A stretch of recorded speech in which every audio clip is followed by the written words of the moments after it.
Authors Over 50, Writing in Life's Sweetest Third. Authors Over 50's weekly podcast celebrates writers and their journeys to publication. Writing after 50 is a whole story on its own, so let's skip to life's sweetest third and talk with authors about their journey from pen to publish. Welcome. I'm Julia Daly, your host, and I invite you to listen to interviews with writers who've achieved their goal of publishing a book just later in life. We've seen award lists for under 30 or under 40, but I've yet to see lists for those who've achieved a significant milestone of their own, launching a new career and publishing their first book after the age of 50. We will hear about these authors' inspirations, struggles, strategies, and the smell of that first book. These writers' journeys inspire me because I'm one of them. My guest today is an American Book Award winner, and her work has been translated into 9 languages. She's been a balladeer of English and international songs, sung opera, produced a classical concert series and Renaissance festivals, and formed a chamber opera company. She makes her home in New York City, where she was born, and where she has lived in the same apartment for 50 years. The Boy in the Rain began as a scrap written on a dare from friends. She expected it to be finished in months. It took 39 years. Welcome to Authors Over 50, Stephanie Cowell. Thank you very much. I'm delighted to be here. Stephanie, our opening question on Authors Over 50 is always, what took you so long to write your first book? Oh my gosh, I asked that of myself many, many times. I started the book and I really didn't know how to write a book then. I was a singer. And then I wrote a couple of other books, and publishers felt they were easier to sell. So I got 5 books published, and I still was working on The Boy in the Rain. I wouldn't give up. And it changed so much along the way because people helped me. Many, many friends read the manuscript and helped me. And then during COVID, when I was here a lot by myself, I looked at my heart and I said, if I could only write one more book and publish it, I would do this story because I love it so much. And then a friend said, well, look, never mind the big publishers. They just don't know quite what to do with this book. An Edwardian story of 2 men in love in 1901 to 1910. And he said, I know this great small publisher. Why don't you send it to her? So I sent it over to Janie at Regal House, and she wrote me immediately and said, I'm in love with this book. And so here we are. Finally, I was That's so a fascinating story, Stephanie. Perseverance. What do you think took you so long to write that story? I think I had to mature. I wanted something to happen, basically, in the story, which I wasn't even able to express then. I wanted the story begins. One young man is 19 and knows nothing of the world, is a young artist, and the other one is 29 and has done everything in the world, made a great success in banking, knows languages, has traveled, has married, and is so unhappy that he's ready to. He doesn't really much care about life. He's just miserable. And to get the interchange, and of course he's the 29, he's done everything, he's the stronger one, so the strengths have to change as they do in any relationship. And I think I saw it more clearly being 2 men rather than myself and my husband, where we constantly had this interchange. And I don't know why, but it just finally, hearing all those sirens in the street in New York City during COVID was terrifying. And I don't know. A couple of friends gave me good ideas, and it just went together finally after all those years. Well, what about your first book and those other books that you wrote? Were they in traditional publishing? Did you have an agent for those, a traditional publisher? Well, the first three, I was with the totally marvelous house of W. Norton, which is a medium-sized house. It's not one of the big guys, but it's very, very, very well known. And actually, that had kind of a wonderful story because I'd written my first novel, which was about a young actor at the time of Shakespeare. And people kept almost publishing it. They said, "You're so talented. We don't know what to do with this book." And then one day, so in despair, I gave it in printout then. You didn't have ebooks then. So in printout, I gave the manuscript box to probably about 10 or 12 or 15 people in my church. And they all loved it. And one day, two of them were at a church supper, and the stranger sitting opposite them turned out to be the office manager of this publishing company. So he found me and he said, "I like the sound of your book. I want to give it to my favorite editor." And he did that. And 2 weeks later, I got this telephone call. And she said, "Who are you? Who are you? I love your book." So my advice to writers is share with everybody because you never know where your opportunity is going to come. And your stories have to be so lyrical because you are a singer and a composer and know so much about music that I'm sure your words follow that same lyrical chant. They absolutely do. They absolutely do. They have a way of singing. And if I'm not singing on pitch, I know it right away. I do. I'm very musical, even in my writing. So, what do you think is the most challenging part of your artistic process? Uh, Two things: patience and courage. It can take you. You can set off on a book. I mean, I have written books which took me less than a year, and you can get off on a book, and say, "Piece of cake, 2 years, done," and it will take you 5 years, 6 years, 7 years. You have to keep following it, and that's the most challenging. And with the next one was the most scary, frightening. I think that's how I interpret it. Was difficult thing to do. Uh, I find sharing my work is hard because I am I've got this real shy part of me. And another thing is that the publishing world is very, very scary. You send out this thing. I mean, most people have dreams of all kinds of things, but only writers write their dreams down and hand them to strangers. It's a really odd thing when you think about it. And then, of course, you generally get silence because there's so many people trying to do this. I think now the most difficult part is outside of the creative part, is that there are so many writers writing. When I first published 30 years ago, there were 50,000 books published, and now I think it's between 2 and 3 million. And to make yourself heard, thank God I am, but to make yourself heard above this crowd without being obtrusive, because I'm also rooting for other writers a lot. I help a lot of writers. It's a difficult thing that we are so very crowded, our field.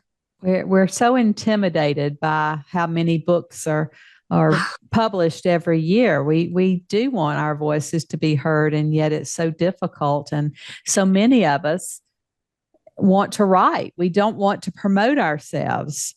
Have you found anything that's worked in promotion for you? Have you hired a publicist? Do you do it yourself? Well, I do it myself, and I hired a publicist. I must tell you, if I might, that for my first or second book, which was in like 1995, and an author did not contact the media. you did not do that. And as my mother-in-law went and contacted the media down in Georgia where she lived, and my publicist had a fit.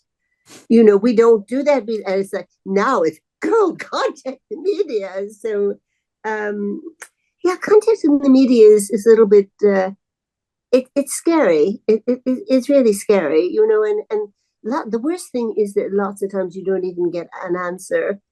And I'm somebody who has made a pretty good reputation in my field, writing about people in the arts, and I still sometimes don't get answers from letters, and that's just really it's painful.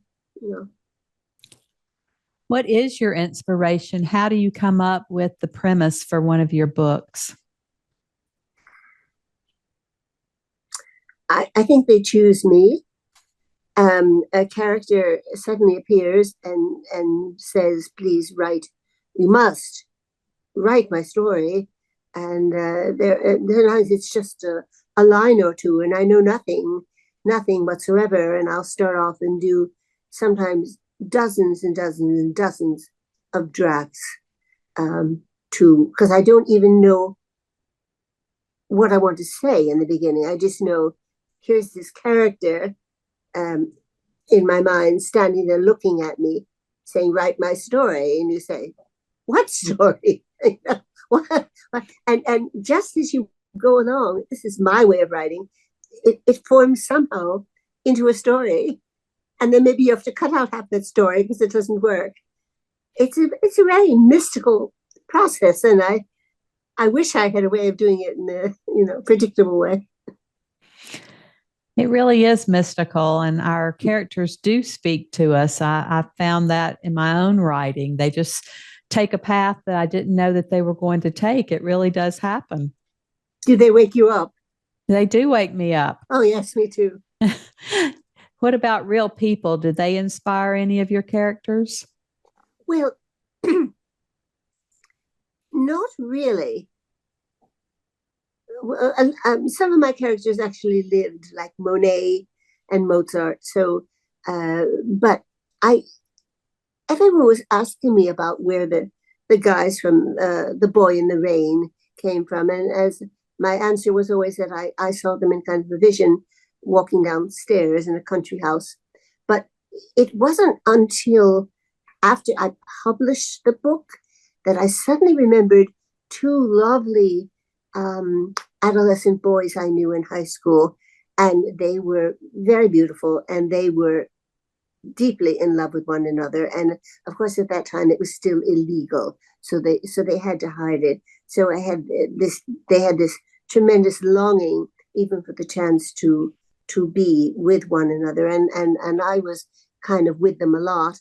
I was kind of a sister or something, and then and I just was always trying to make sure that everything would be right between Arthur and Johnny. It was a really a wonderful time in my life. I never remembered Arthur and Johnny until about a month after the book was published. I think the book sometimes keeps its sources very secret. And buried deep in your subconscious, but it came Very out deep, on yeah, your yeah. pages, maybe. Yeah, very deep in the subconscious, really. You don't know, you just follow. It's impossible almost to explain it to someone who doesn't do it. Am I crazy or well, I hear voices. Well, why don't you tell us about the passages you've brought to share today and then read from your book? We want to hear this book that's taken 39 years to come to fruition. Robbie, who is the 19-year-old, is an artist, and his mother has died. He's raised by his uncle, and so he has a huge fight with his uncle, where his uncle horribly destroys all of Robbie's artwork, and Robbie nearly kills him, and so Robbie is sent to study with a tutor, who's an English clergyman, which is what English clergymen did at the time to make ends meet. They took in boys to teach and get ready for university. He doesn't want to particularly go to university anyway. He meets the neighbor down the path, Anton, who has come home with all his troubles, but of course it doesn't look like he has any troubles. And he invites Robbie to take a walk with him, and Robbie is so excited. At this moment, there's no acknowledgement of any physical feelings for Anton on Robbie's part. So he is waiting for Anton now in this scene. Darkness folded in upon the path and field. Rain was coming. The trees dipped slightly. We can't walk if it rains, he thought, now standing by the house door. Perhaps we'll sit by the fire and talk. I'll take 2 glasses of the port if he offers it, and I'll sit close so that the back of his hand will grace mine. But he mustn't see that I'm sick or he'll send me home. Robbie had no idea how much time had passed because it was too dark to read his pocket watch. It had been a few hours, perhaps. Then he heard the horses' hooves striking the wood slats of the bridge. Anton was coming at last. Robbie waited near the door as Anton pulled his mare into the stable. He came forward, stumbling a little towards his door, and Robbie emerged from the shadows and burst out, "Hello, here I am." Anton stared at him, feeling for the door, swaying a little, reaching out to grasp the wood. The stare was bitter. Robbie thought, oh God, he's drunk. He had no idea what to do. And then Anton turned his back and muttered, "What the hell are you doing here? Go back where you belong and stop following me." Robbie turned suddenly and ran toward the high grass behind the house. Thunder came from far away in the deeper part of the forest, and he ran toward it. Now it had begun to pour, and he ran on, stumbling on the roots of trees and falling, bruising his leg. He was crying hard. The rain beat at him, soaking his shirt. He thought, I'm never going back, never. Not there is not even to Langstep. I don't know where I'll go, but I'll never go there again. He could hardly see where he went. He stumbled again. By the lightning, he made out a half-fallen stone cottage that he had climbed about a few times. Most of the roof had been gone long ago, but a fragment remained, and he crawled to that corner and huddled there. He shivered so hard he thought, I'll probably die, but then I don't care. He was a fool. It was like that master who he thought liked him. He had gone to his office door, and the man had stared coldly at him and said, "What do you want, boy?" After all the gentle teasing Robbie had been given, all these signs that "come here" meant nothing then, and nothing more. He remembered now what he never wanted to recall. He might have slept, but it was next aware that the thunder had moved away and the rain fell more softly. Through the darkness came the gleam of a wavering light. Robbie gazed through the broken windows. He didn't see the face of the man coming toward him through the gaping hole of the door, but he knew him anyway. "I thought you'd be here," Anton said wearily. "I used to hide in this place. I'm more sober. Come on now, you young fool." "Don't you call me that," said Robbie. "I wasn't the one who..."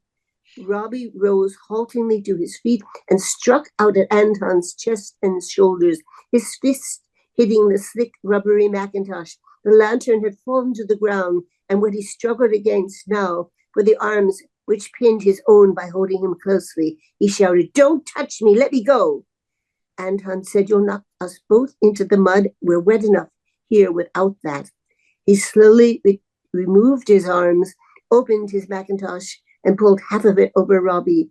"Christ," he said, "you're sick as hell. The old man's half lost his mind worrying about you. I have to light the lantern again once more. Walk with me, lad. It's all right." "It's not all right," Robbie thought. "It will never be now." They slipped several times going back through the field and didn't speak one word until they finally reached the vicar's gate. Robbie lifted the latch and walked alone through the garden to the cottage where his tutor was waiting for him. Oh, Stephanie, I feel like we've had one of your performances. Thank you. Thank you. It really helps as a writer to have been a performer first, because you're kind of used to it.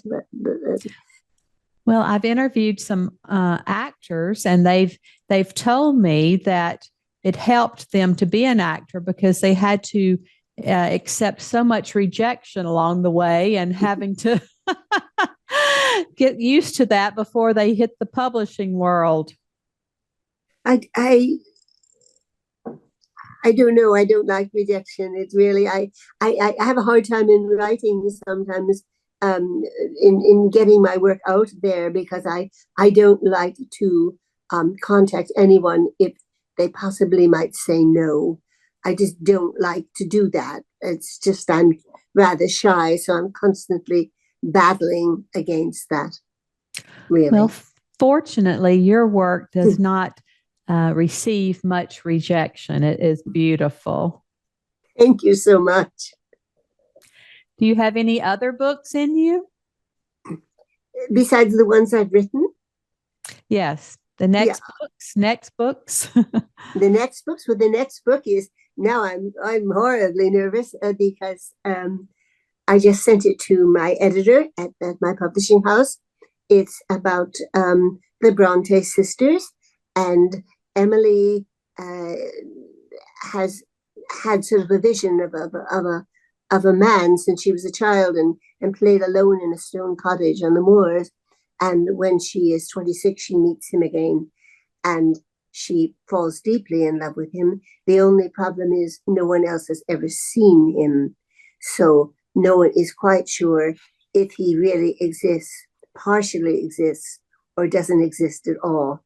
So that is the question that goes to the book as she, Emily, and Charlotte are writing their novels so they can make some money, and trying at the same time to find their own versions of love.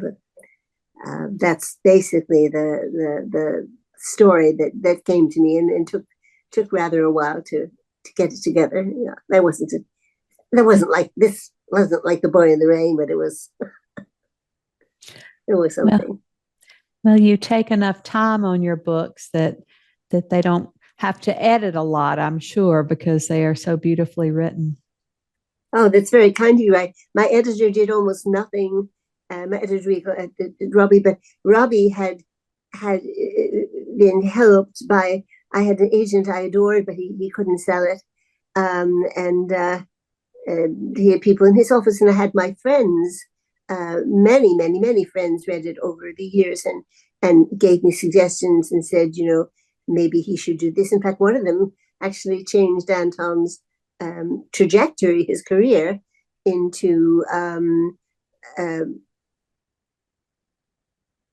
socialism, into speaking for the rights of the poor. The poor were starving to death, and out in the streets in Edwardian England, and a bunch of socialist-minded people rose up to change the policy of the government to tax the rich. So this was not in my book originally, and my friend read it and said, I think somebody like Anton would go to Parliament to fight for, the underdog. And I said, ta-da! And suddenly the book went, and he doesn't even remember telling me about it. Well, I know that being in New York City for 50 years in the same apartment, you are, that's just so intriguing to me. How did that happen? How did it happen? Well, I don't know if you are aware that New York, it's very hard to find an affordable apartment in New York City. And even 50 years ago, it was not that easy. And I had two little children, age 4 and 7 months. And my husband, we were living in a not so great area. And my husband, who was a taxi driver at the time, came home to me and said, I found a place, we're moving. I said, what? And apparently, from the passenger, he'd gotten the name of this place, which would be vacant in 3 days. He said, we're moving in 3 days. I said, what? I look at this little baby, and sure enough, we moved on August 1st, 1973. And I remember at that time, the rent was $275 a month. And I said to my husband, we will not afford it. don't have that kind of money, because we were rather poor at the time. And he said, we're moving. And it was the best decision he ever made, because, of course, I am in one of the apartments.